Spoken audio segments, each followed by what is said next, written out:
مرحبا يا عزيزي واهلا بعودتك. اتمنى انك تكون مرتاح وفيك نشاط لانك راح تحتاج كل طاقتك قبل لا تبدأ بالمرحلة الجاية من رحلتك بالواقع. طريق رحلتك اليوم خطير. هذا الطريق إذا صح التعبير يمر بأرض ما فيها بشر، مليانة أراضي فاضية وحقول ألغام أرضية وحواجز وأسلاك شائكة.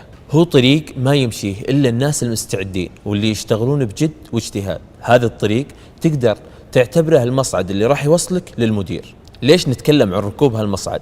لازم تتجنب ركوب المصعد بأي ثمن. أقصد لو يبغى المدير يتكلم معك فراح ينزل لك، صح؟ لا، صدق أو لا تصدق، راح تجي أوقات لازم فيها أن تعدل هندامك وتمشي بثقة وتستقل المصعد صعودا إلى مكتب الواقع في الطابق الأخير، وفي معظم الأحيان سيكون ذلك خلال فترة حدوث تصادم. كموظف استقبال في فندق ما تقدر تحل كل المشاكل، يمكن ما يكون عندك الصلاحية اللي تخليك تحل هالمشكلة. مثلا إذا طلب زبون أن الفندق يعوضه بمبلغ مادي بسبب شكوى قدمها، تحتاج لموافقة مديرك، وأحيانا ما يكون عندك الخبرة عشان تتعامل مع مثل هالموقف. مثل لما يكون معك زميل دايم ينام في مكتب الاستقبال وانت دايم تتكلم معه ولكنه ما يرد عليك. بهاللحظة انت تحتاج انك تكلم المدير، لكن كيف تكلمه وش تقول له؟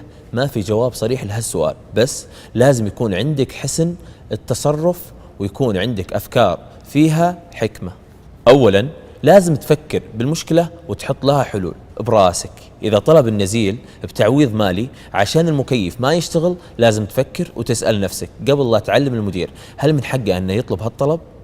اتذكر أن المدير عنده مسؤوليات وأشغال كثير، فلما تروح له لابد تكون شخص معاك معلومات وتصور كامل عن المشكلة. ثانيا لابد تحسب حساب المخاطرة بروحتك للمدير.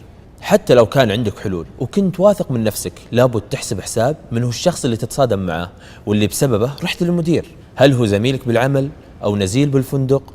هل عنده سلطة؟ هل هو محبوب؟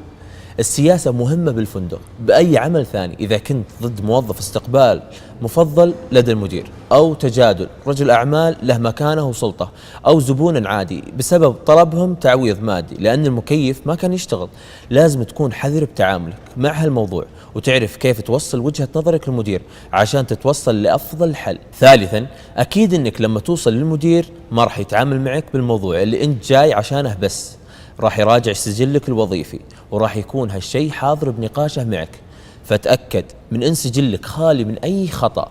وأخيرا لازم تكون متواضع. إذا كان سبب التصادم اللي نتكلم عنه تصرف ما هو طيب منك، لازم تقول هالشيء للمدير. خليك صادق ولا تكذب، ولازم تعرف أن المدير ما وصل للمنصب هذا إلا أنه حكيم وذكي وراح يعرف أنك تكذب. وخلك متواضع واعترف بأخطائك. فأحد الحكماء يقول عليك أن تنحني لتحقق النصر،